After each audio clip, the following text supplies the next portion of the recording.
I'm Crystal-Dior. And today we're talking about working at startups. Or no. Or no. Or no. Or no. Like, you have to say it right, no. Or no. You have to say He's it. working at startups that, there's pros and there are cons. There are. So we're going to get into it. First, let's get into our, I like to skip our sections. Oh, one-liners. Yes, let's get into our one-liners. One-liners. Go ahead, Leonie. Yes. So, startups are like roller coasters. Thrilling, unpredictable, and they can make you want to scream. This one wasn't as good as my other one. Are you going to scream? Startups! No! Okay, my turn. Being a mindset coach is like running a startup. Overworked, underpaid. We have a passion for what you do. Oh, let's Still add like little good. hand claps. I know. So sweet. But I'm excited about this. Who said that? Who said that? So let's jump on to who said that, because we want to get to these stories for y'all. Yes, it's story time. Okay? It's story time today, okay? So it's my week. So the quote is, the way to achieve your own success is to be willing to help someone else get it first. Okay. The way to achieve your own success is willing to help. So you got to give me hints now. Okay. So she's a Black woman. Okay. She's a mental health guru of some sort. She had a TV show. Or has a TV show. I'm not sure if it's still on air. Oprah? Nope. She's older. Still could be Oprah. It's not Oprah. That's a TV show. Mm-hmm. I know it's not Jennifer Hudson. Nope. Okay. She was on the Oprah Network. Ayala. Yes. Okay. Ayala Van Zant. I'm sure I'm saying that wrong. But Ayala Van Zant. Ayala. Ayala Van Zant. There we go. Van Zant. The way to achieve your own success is be willing to help someone else get it first. So that's her quote. Okay. So I like that because I'm a cheerleader of people doing dope things, because I believe I can do it, you can do it. And I believe you can do it, I can do it. So, yes. I think it sounds good. And you definitely want to help somebody. I don't know if I totally agree with it, though, because I think the best way to achieve your own success is to achieve your success. Right. Is to see results from your own things. Learning from other people's mistakes helps you avoid stuff. It helps your success be achieved faster. Yeah, you know what I mean? I think another way I can think of this is when, before you lead, you have to learn how to follow, type of thing. Right. So be willing to do the work so you can be a good leader. Yeah. Mm-hmm. Like when I think about all the things that I've done, like even when I had my first T-shirt line, I went to my friend Malachi Clothing. Oh yeah, Garrett Underwood. I still have shirts from his thing. Me too. It's crazy. They're good quality. He taught me everything. I helped him with his business and just helped him make shirts and help him sell stuff for a year. Is he still in business? I'm not even sure. I haven't talked to him in years. Oh, really? Yeah, I moved and things happened, but he taught me so much. So me helping him be successful helped me when I started. Right. Because he taught me everything. So that's what I think about when I see that quote. Is you gotta be willing to help someone else do well. Right. So yes, that makes sense. Yeah. I've definitely been there. Yeah, but I'm excited about talking about startups because because you have some startup stories. Today we're going to do things a little differently. Yes. Instead of just telling you what to do, we're going to introduce some stories. Yes. Where we, get a little bit of the drama and get to hear what other people have gone through, and then we'll talk about our own stories and then give some advice sprinkled throughout. But before we jump in, I want to give some stats on startups. Okay. So they say that 90% fail. Yes. That's something to consider when you're thinking about working for one. 10% fell within the first year. 70% fell within 2 to 5 years. Mm-hmm. So maybe figure out how old this company is before you. Exactly. If they're in year 6, maybe you can be more comfortable. They said the reasons why most fail is because they ran out of money. Mm-hmm. They have a lack of market demand and competition. Successful startups make up 30 to 40%. So you have a 30 to 40% of chance of succeeding. And 93% succeed because they pivoted from their original idea, which you did. Mm-hmm. Absolutely. The pivot. They say payroll is the most expensive cost in the startup business. Average cost for payroll is $300,500 for like 5 employees. Okay. According to startup, depending on what type of startup it is, right? What they're paying their people, their salary, 401k, if that's a tech company, I'm not sure. Right. No, that's like 2 salaries. That's real. They said that the USA is the best place to start a business compared to other countries and continents, and San Francisco and Wyoming are the top rated cities to start a business. The Wyoming thing, I think that has a lot to do with taxes. Yeah, exactly, taxes, because we have a company that's the address is in Wyoming, so that definitely even like is the Kanye, way to do he it. started his brand in Wyoming for that. It's all tax purposes. Right, it is. I think they have like almost like low tax on business income. So that's how they're getting their money. I respect it. I ain't mad at them. So story time. Yes, story time. Let's get to these stories. I'm so excited. Should I join a startup? Yes. Here we go. In my 20s, working in this big company and making decent money, then the startup rolled up and offered to pay me more for the same job. They had only been around a year, but they wanted me to help build their team. The first couple of weeks were lit.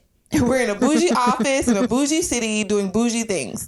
Then a boom, I got my first delayed paycheck. It was only delayed a week, but it was still delayed. Then another delayed check. Then another delayed check. Then next thing I knew, I was 4 checks behind. That's crazy. Girl. I didn't even know, first of all, what? 4 checks behind. And mind you, I was making over 50 back then. This was in 2013. Okay. Folks started dipping out. Okay, because everyone wasn't getting paid. Like, there was a couple people getting paid, but none of us were getting paid. So people started quitting, right? But it was a Christian company, and I believed in their mission.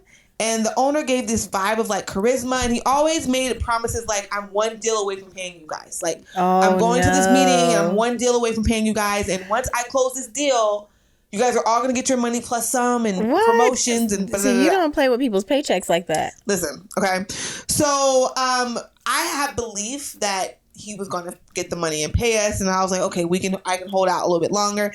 Then fast forward 6 months, and now we're like $10,000 owed. I was one of the lowest paying people, but people were owed a lot more than me. That's crazy. Yeah, and then the environment started to become toxic. We're still showing up to work because they want us to come in person. And they started blocking the job search sites off of our internet browsers at work. And meanwhile, they haven't paid you. We're pro bono. It's been 4 weeks. We're pro bono, okay? Then they started having like, because the owner, he wasn't in our office, but his son was. They started having like Bible studies during lunch. What? And they would use scripture about like, pushing through and overcoming and not giving up. They was trying to get free work. So listen, what? They started having meetings about like, we're trying to turn it around, but if you guys don't work, we can't do it. And it got like man. that. Then I remember I went to the optometrist using my insurance, and they were like, your insurance is not active. Wow. The owner stopped paying our 401ks, stopped paying health insurance. And now I'm in a mountain of credit card debt. I hadn't told my parents yet because I was trying to I thought it was going to come through. Wow. And so, yeah, it went on for months. They still owe me at least $10,000, and they owe a lot of my coworkers a lot of money. Wow. They went bankrupt. Y'all not going to do a super? We tried. Okay. One of my coworkers, she got a lawyer and all that, but the lawyer's like, they filed bankruptcy. So my goodness. There's nothing that we could get from them. They sold all the furniture and filed bankruptcy, paid all their debts.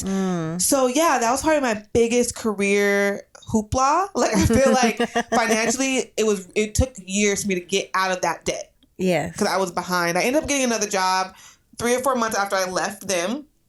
But it was paying me a lot less. I just took the first job that offered me something. Right, because you had already hadn't had an income for some time. So I ended up lowering my income, and it took me a while to get back where I was. So that was my startup. And what year was this? 2012 or 13. Okay, and this was during a time where stuff was difficult. It was in the rough. economy. It was a real rough. Because I ended up getting another full-time job, and I was working a lot more hours. It was at another university, but I still felt like I felt very broke all the time. Like, I was getting paid, working 45 hours a week, broke.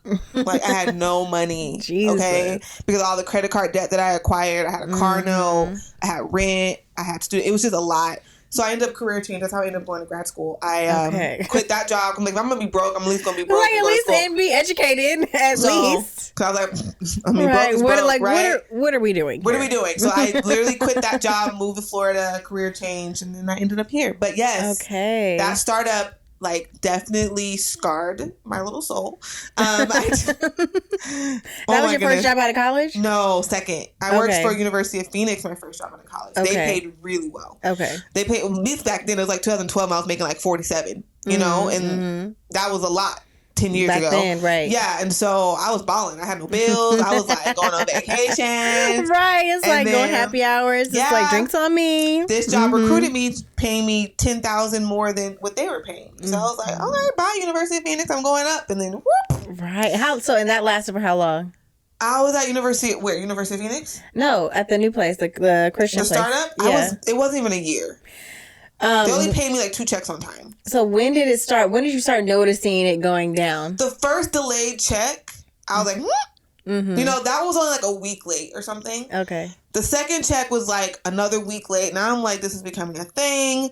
And then like, I think it was like the fourth check. The third check was on time. The fourth check I just didn't get. So it was the fifth check I just didn't get. How many people did they hire? We had a big, you know, it's funny because we reported them to the Department of Labor or Department of something. And they said this is the biggest case that they've seen with people making so much money. Wow. Because usually these type of issues of like people not getting paid are like sweatshops. Right. That's what I'm saying. It's like they're treating you like a sweatshop, but you're getting paid full salaries. I was making almost 60. And I was one of the lowest paying people. Wow. So people are making a lot more than me. So it seemed, did they hire a bunch of people at the same time when you got hired? I feel like around the same time, like when I came in, it was like 2 other people started with me, but before me, like 5, right? So the company hadn't been around long and they had a lot of contracts up front that they needed to staff for. Okay. Right? So they staffed quickly. And they were recruiting mainly University of Phoenix people because they knew we were trained well. And so they started staffing really quick. And then some of the contracts fell through. Or didn't get renewed. Oh, wow. And then they're like, oh no, we have this big payroll now and we don't have enough contracts to fill it. Yes. So I think they made big promises to their clients that they couldn't quite meet. Because that's another thing.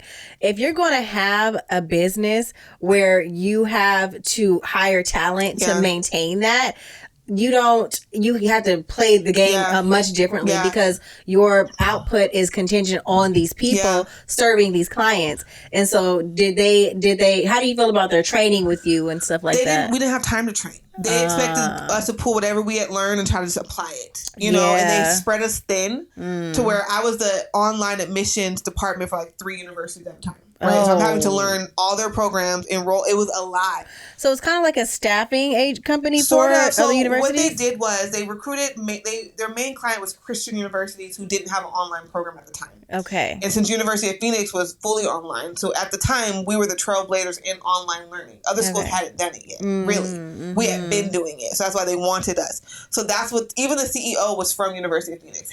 More than half the team worked for University of Phoenix. Okay. So we knew how online learning worked. So we went to Christian University and said, hey, you want to launch an online divinity program? We can help you get students. Oh, okay. Right? So instead of them hiring a whole department to do it because they don't know what they're doing, we were their remote department. Okay. So it was a cool concept. It just... you weren't able to meet the student quota for them? Okay. Right. Okay. Goodness gracious. The contract. And it's funny because the CEO, I'm going to say his name, I don't like him, Buddy Shoe. No. That's his name. Don't put him on blast. I'm not protecting this man. He owes me $10,000. Okay. Pay me my money. Track 2 of my diss track. Oh, okay. Buddy Shoe? Yes. Next diss track I dropped, Buddy Shoe. Buddy Shoe. Okay. First one was Fred. Yes. Was that man's his name really Fred? I thought you was giving him an alias. No, what's his name? Stop putting people on blast like that. Girl. I didn't say his last name. Buddy Shoe, I will blast Buddy Shoe. But it's funny. Where's Buddy at now? Buddy, where you at? Probably somewhere like living a lavish life. Buddy? He's in the Bahamas probably. Owing us money. But I remember like during him not paying us, like he installed like an infinity pool in his house. We found out about it on Instagram or Facebook. Someone saw it. And he posted it on Instagram when you have outstanding. Yeah. And I remember we were like 3 checks behind, right? And so they paid us like 1 check and they made something we should be grateful for that. Like, well, we just paid you.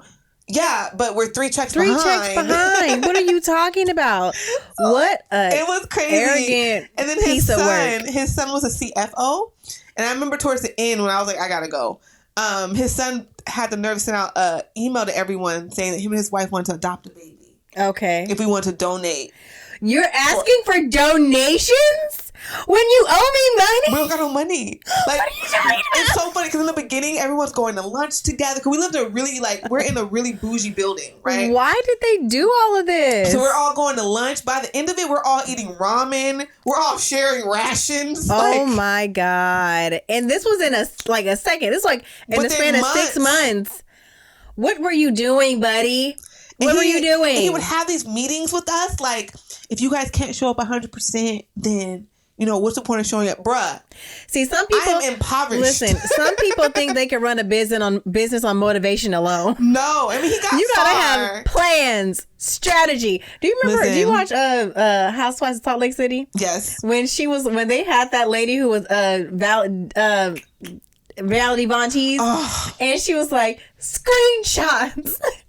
Days. That's it was the craziest. I mean, I made some amazing friends who we're all like, it felt like we were going through war together. It was like 4 girls. We're in the same office struggling. And we're all applying for jobs, and we hadn't got anything. So we're just showing up really to hang out with each other, to be honest. Like, that's what we're showing up for towards the end. It's like I need a support group now because, hey, did you find a job? That's kind of what it was. Maybe you can refer me to this job. Because we are living in LA with no money. Struggling. That doesn't work. Struggling. So that's kind of what it became. So like the last month, we're just showing up to hang out, like with each other. And they were trying to walk the halls and be like, and then you're gonna try to parole. Listen, you're gonna try to parole when you owe money. Walk the halls and be like, are you guys working? Are you paying? I'm here pro bono, my boy. Okay? I'm on a volunteer basis. Exactly. You get what you pay for. And it's like, y'all was even nice for even going to the place. Y'all should have just went to a coffee shop. I mean, we should have, but it was a nice office.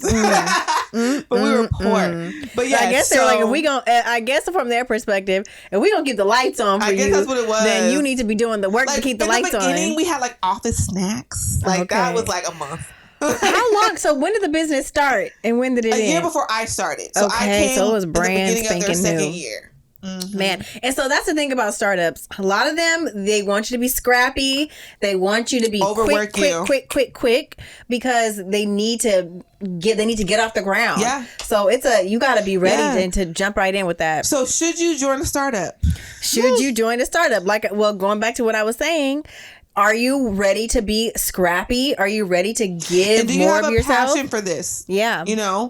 And honestly, my answer would be, I wouldn't start anyone else's startup. Like, I need you to be 2 years in. You know what I mean? Mm-hmm. Even if I were to have a startup, I would keep my staff really low for a while. Yeah. Just pay them really well. Right. But keep it low, because once you have payroll, you have to cover health insurance, 401k. Like, it's a lot more than just their pay. Right. And I would feel bad if there's like 50 people reliant on me for their livelihood and their health insurance. Versus if we go down, it's like 4 people. I can help these 4 people get another job somewhere else. But like 50 people, right? You know what I mean? Mm-hmm. My recommendation, how many people was? It was a big company. Oh, we had like multiple locations. We had 2 locations. What? Redding, California, and the city I was in. That's what happens when you try to grow too fast. Yeah, they're growing too fast. They got big checks from their clients. That's another thing. They didn't balance. They didn't budget their checks from their clients well. These checks were some of them were advances, for work that was supposed to get done that didn't get done, so you had to refund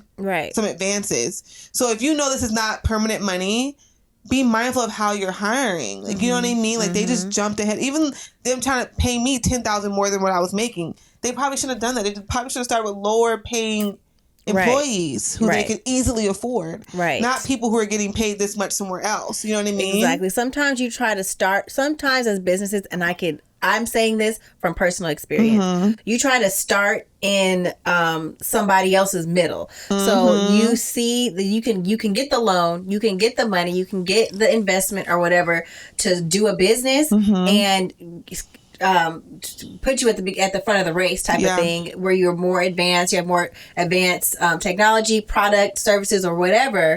But if your processes and your systems and your financial projections and like your profit analysis is not together, it doesn't matter how big your dream is, how big your motivation is, how many people you throw into a beautiful office, it's not going to work without proper strategy. And it's kind of irresponsible. Like, I remember we had an employee, she like had cancer, and I remember we found out like halfway through her treatment that the health insurance had been paid for. Okay. And she was relying on that for her health. It's just like stuff like That's that. ridiculous. It's like, it's unethical. Yeah. You know what I mean? And he wasn't being honest with us, because if he was honest, people would have left sooner, and he didn't want that. But it's like, that's not fair not to give us all the information, because we have to survive. Like, we have mortgages, we have bills, we have car notes.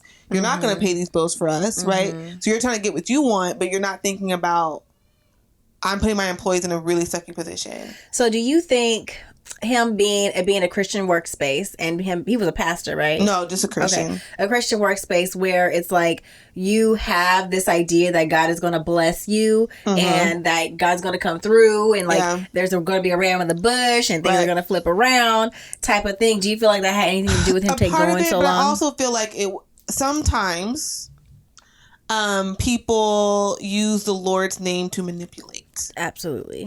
And that's not on God. He can't tell you not to use his name, but... Like that TikTok... You seen that TikTok cult? 7M cult? Yeah, I heard about it. I haven't watched it yet. Yes, I watched it. I heard it was really good. I want to watch it. I mean, I wouldn't say it was really good. Oh, people told me like it's worth watching. I mean, what I think about it is I thought it was informative to bring it to our attention. I don't think it needed to be 3 parts though. Oh, there's 3 parts? It was pretty long. Okay. And I may get canceled for what I'm about to say. I'm not sure. But I feel like it's important to bring it to light. There are some things that were talked about that were, disturbing.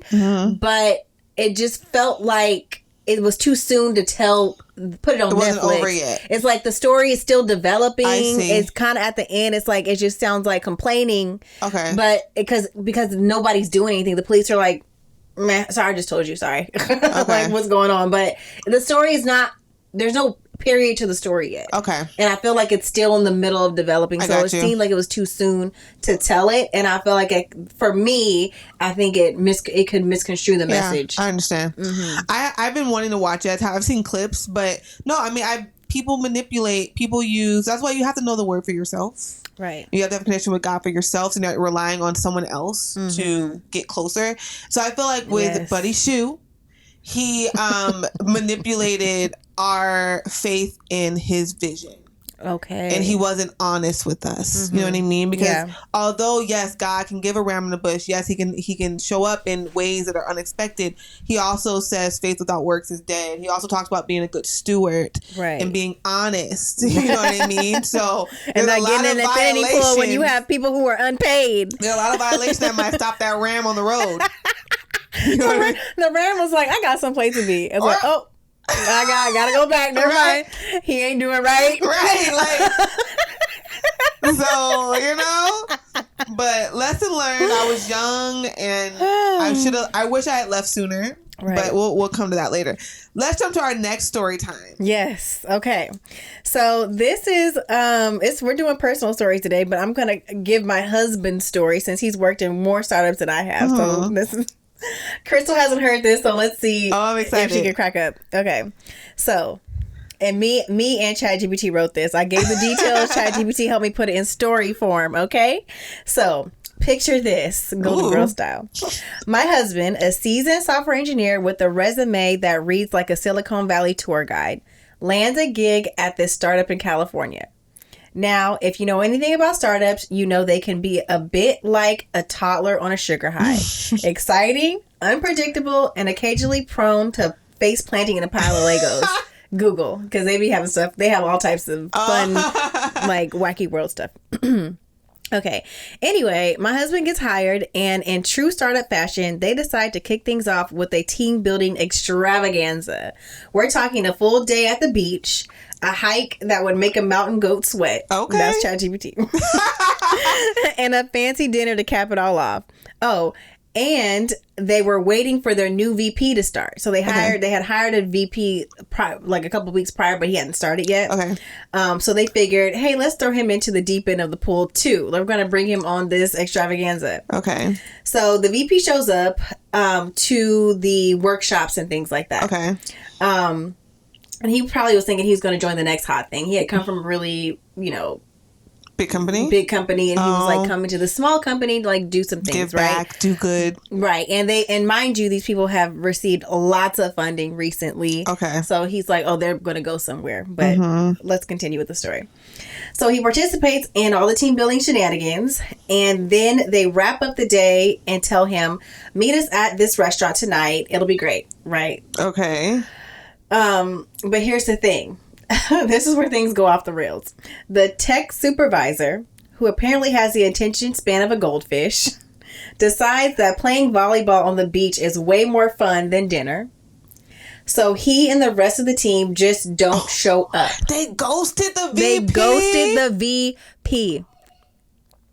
They leave the poor VP sitting at the restaurant, probably wondering if he's been punked. Oh, no. The next day, the supervisor must have woken up with some guilt. Oh my God. Because instead of facing the music with the VP, when facing the music and like apologize for what he did, he decides to skip out on a few interviews he had scheduled to make up for with the VP. So he had interviews scheduled the next day, but then to make up for ditching the VP, he goes and hangs out with the VP.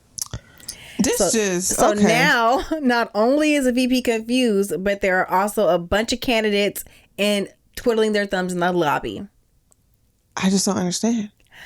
Who raised you? Who raised you? Oh my gosh. So in the end, it was a classic case of startup chaos, loosey-goosey processes, like I said earlier. A tech supervisor with a volleyball addiction, and a VP who probably started updating his LinkedIn profile that very night. Immediately. At dinner, he was on his phone. And then the crazier thing is, my husband told me that supervisor had did that to somebody else, another higher up position prior. So was he like the owner? He's a tech supervisor, and herein lies the problem. That's why my husband doesn't work there anymore. I'm just so confused. Like, what are you doing? And so that's just like a tip of the iceberg. We'll get to another story about how they trashed a resort. Lord.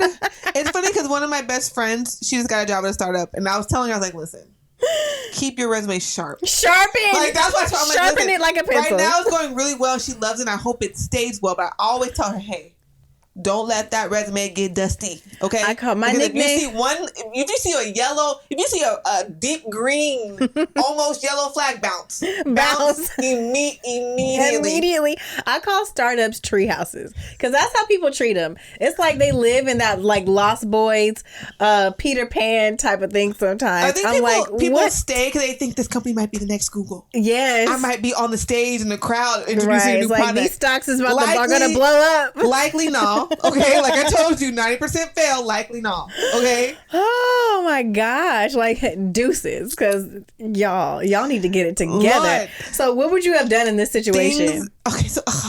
There's just so many horrible things. First of all, if I was the VP, I would have been like, "Don't you have something to do today? Why are you free? Don't you have some?" And then also their excuse was, he could have called.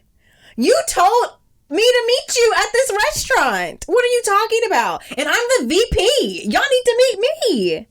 Nuts. I feel like in my brain, I picture the team like a whole bunch of like adult teenage boys. Like they're adults, but they're teenage boys. Teenage. You know, like they're not really adults, and they probably drink beer too much. Bros. And like jump into the pool with their clothes on. Like that's the energy I'm getting from this group. That's the bros. Bro culture. It's bros. Yes. And I'm like, run.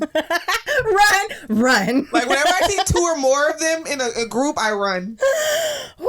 Because something's going to go down. Something's going to go down. I don't want to be a part of. About to go down. No thanks. Like even when I interview companies, I literally will Google everyone on the team. How long has this company been together? Like, I'm interviewing them. Because you're not about to put me in a toxic... I'm not about to leave a job that's paying my bills to come over here and you act a fool. So I I interview companies. Startups need to be on their best behavior. You know what I'm saying? Okay. It's like, listen, we need to make sure that what I'm coming to is worth my time. And I feel like the older, I would say, I'm going to say antiquated because I feel like it's still happening in a lot of places, but I'm hoping it changes, is this idea that you should be happy to have a job. You should be lucky that you're working and getting a paycheck. It's like, now we're here like taking, reclaiming our time and saying, you need to be serving me in some type of way. You need to be pouring into me in some type of way where it's making my time spent here worthwhile. Because we spend most of our lives at work. Right. Some people work from 15 to 65. 40 hours a week. We're only with our family at night, right before bed. Right. You only get like 2 hours with your family because then you got to eat and go to sleep. And wake up to go back. Right. And then weekend. So we spend, so it's like, no, you should be honored that I'm giving you this much of my life. Right. So at least don't try me. I honestly think startups are also for like, when you're young with no responsibilities. Yes, for when you're young. You don't got no bills. You don't have no car note. You live with your mama. Children. Exactly. No kids. It's not, if you're going to risk it all, make sure you risking it all won't put like other people's livelihoods at risk, like your family, because it's just scary. Now, I just make sure you keep your resume sharp because these people are wild. Exactly. And they don't care about you like that. Not like that. Not like that. Not like that. So things I wish I knew. Yes. Go ahead. I wish I knew that when you work at a startup, you should go in with goals and a timeline to make sure you don't get swept up in their crazy. Yes. Have your own agenda when you're going into a startup. Yes. For your workload and your time, because they will overwork you. Right. Yes, that's huge. And don't feel guilty about the pressure that they may try to put on you for if like all that they want to do a bunch of happy hours and a bunch of group events and we're not friends. It's right. It's like we don't have to don't feel guilty about not doing all that stuff. Now I will say sometimes it can hinder you in the company when you want to have your progression. I'll do it on the ladder. Clock. Have the happy hour during work hours. Yes. I'll be there. Exactly.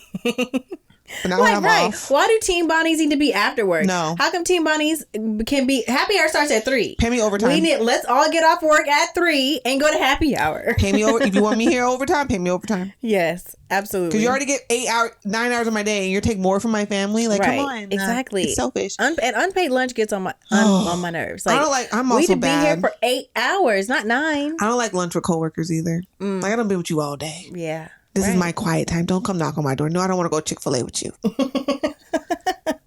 Well, okay. Things I wish I knew. Clearly, we're not the best.